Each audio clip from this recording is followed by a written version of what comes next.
इस रिलेशनशिप में है ना, मैंने इतना सब कुछ इन्वेस्ट कर दिया है कि अब मैं उससे बाहर नहीं आ सकता। इतना टाइम मेरा चला गया है, मेरे इतने एफर्ट चला गया है, इतनी सारी मेरी मेमोरीज़ हैं, मैं उसको एक झटके में कैसे भूल सकता हूँ? मैं कैसे उसको भूल सकता हूँ जो मैंने इन्वेस्ट किया है? मैं इससे बाहर नहीं आ सकता। मेरा इतना सब कुछ इन्वेस्टेड है उसमें। भले ही मेरे को कितनी तकलीफ़ हो रही हो, भले ही मेरा रोज़ जीना यहाँ पे हराम हो रहा है, भले ही एक-एक पल मेरे को काटना मुश्किल हो रहा है, पर मैंने इतना सब कुछ इसमें इन्वेस्ट किया है, मैं नहीं बाहर आ सकता। मेरा बहुत कुछ इन्वेस्टेड है। मैंने अपनी पूरी कॉलेज की लाइफ़ उस रिलेशनशिप को दे दी है भाई। मैं वो कॉलेज की लाइफ़ कैसे वापस लेके आऊँगा?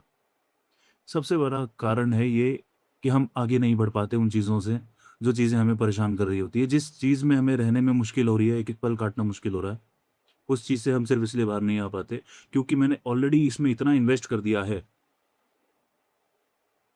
वो सब वेस्ट हो जाएगा। और इसी को कहा जाता है sunk cost fallacy human psychology में। ये हमारे ब्रेन का एक एरर है। हम अपनी चीज़ों से करंट लाइफ़ सिचुएशन में बाहर इसलिए नहीं आ पाते, क्योंकि हमने इतना कुछ ऑलरेडी पास्ट में इन्वेस्ट कर दिया है कि हमें ये नहीं नज़र आ रहा कि वो जो चीज़ ऑलरेडी मेरे लिए कॉस्टली कॉस्टली है, मैं उस कॉस्ट में और ऐड ऑन करता जा रहा हूँ। वो सिर्फ़ और सिर्फ़ लॉस में कन्वर्ट हो रही है। मैंने 5 साल एक रिलेशनशिप को दे दिए, पर मैं खुश नहीं हूँ उस रिलेशनशिप में। जैसे-तैसे वो रिलेशनशिप चल रहा है, पर मैं अपने और 5 साल देना चाहता हूँ, क्योंकि मैंने बहुत कुछ इन्वेस्ट कर रखा है उसमें। मैं परेशान हूँ, मुझे पता है कि मैं यहाँ से निकलना चाहता हूँ। इस रिलेशनशिप में मैं खुश नहीं हूँ। जैसी कंडीशन है, मैं खुश नहीं हूँ। पर मैं और 5 साल अपने वेस्ट करना चाहता हूँ, क्योंकि ऑलरेडी मैं बहुत कुछ वेस्ट कर चुका हूँ। आप एक बिज़नेस में पिछले 10 साल से इन्वेस्ट कर रहे हो और वो लॉस में जा रहा है पूरी तरीके से, क्योंकि आपने उस बिज़नेस को पहले दिन से देखा है, आपने कितनी रातें अपनी वेस्ट करी हैं, कितने एफ़र्ट, कितना पैसा वेस्ट किया है उस बिज़नेस के लिए। इसीलिए आप तैयार नहीं हो उसको जाते हो देखने के लिए। आप लॉस में हो, आप जानते हो कि आपको नुकसान दे रहा है, पर क्योंकि आपने ऑलरेडी इतना इन्वेस्ट कर दिया है, वो सब वेस्ट चला जाएगा। इसीलिए आप उसमें और इन्वेस्ट करना चाहते हो। आप जानते हो कि आगे भी आपको लॉस होगा, पर फिर भी क्योंकि मैंने पास्ट में इतना टाइम वेस्ट इस पे कर दिया है, वो सब तो वेस्ट चला जाएगा ना, वो सब तो बेकार हो जाएगा। तो मैं इसको कैसे जाने दे सकता हूँ? आप ये नहीं देख रहे, आप अपने आगे आने वाले 10 साल भी वेस्ट कर रहे हो उसमें।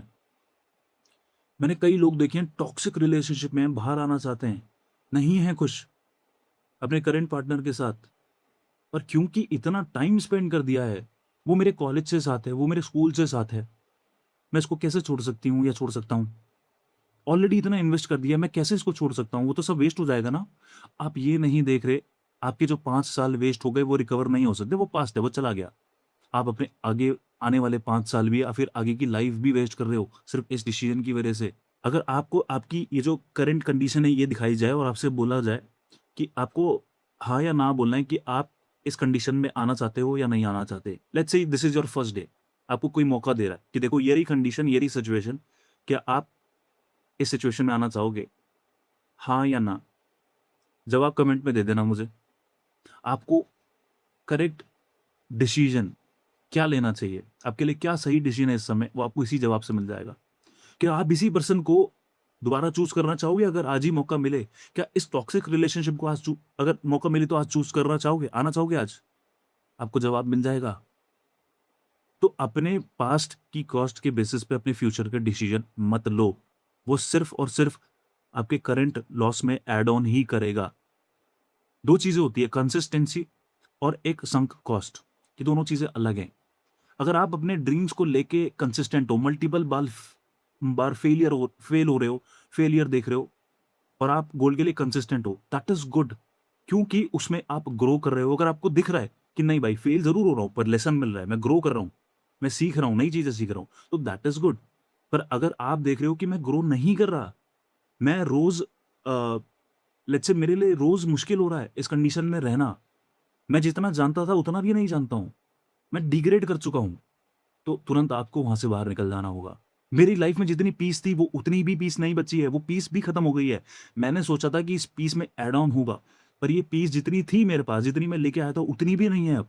तो दैट मीन्स वही टाइम है वहाँ से बाहर निकल जाने का, इससे बड़ा एविडेंस आपको नहीं चाहिए। तो कंसिस्टेंसी वहाँ पर मैटर करती है, जहाँ पर आप देख रहे हो कि मैं ग्रो कर रहा हूँ।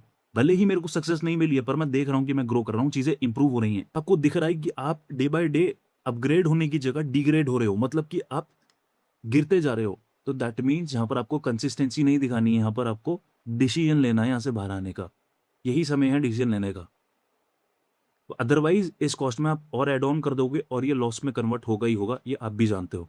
अगले 5 साल बाद भी सेम ही सवाल के साथ खड़े होगे, याद रखना। अगर उस सवाल से बचना है तो डिसीजन ले लेना आज। अब आपको क्या करना है अगर आप ऐसी कंडीशन में हो, तो मैं बताता हूँ। पहली चीज़ है, पास्ट की इररिकवरेबल कॉस्ट के बेसिस पे फ्यूचर के डिसीजन नहीं लेने। पास्ट में जो मैंने टाइम वेस्ट कर दिया, एफर्ट लग गया, उसके बेसिस पे कोई फ्यूचर का डिसीजन नहीं लेना है, याद रखना। इमोशन में आके कोई डिसीजन नहीं लेना। सेकेंड चीज़ है रीस्टार्ट थिंकिंग। अगर आपको आज ये मौका दिया जाए कि आपको इस कंडीशन में आना है, अगर आपको चॉइस दी जाए, क्या आपको उस सेम कंडीशन में आओगे? अगर आपको कोई बोले देखो ये ऐसा रिलेशनशिप होगा, ठीक है, एक टॉक्सिक पर्सन है, ये टॉक्सिक रिलेशनशिप है, यहाँ पर आपको ये सफ़र करना पड़ेगा। क्या आप इस रिलेशनशिप में आना चाहोगे? हाँ या ना? यहाँ से आपको बहुत इंपॉर्टेंट डेटा मिल जाएगा। कोई भी उस टॉक्सिक पर्सन के साथ उस टॉक्सिक रिलेशनशिप में नहीं आना चाहेगा अगर उसे आज ये मौका, भूल जाओ अपनी मेमोरी, भूल जाओ क्या स्पेंड हुआ है।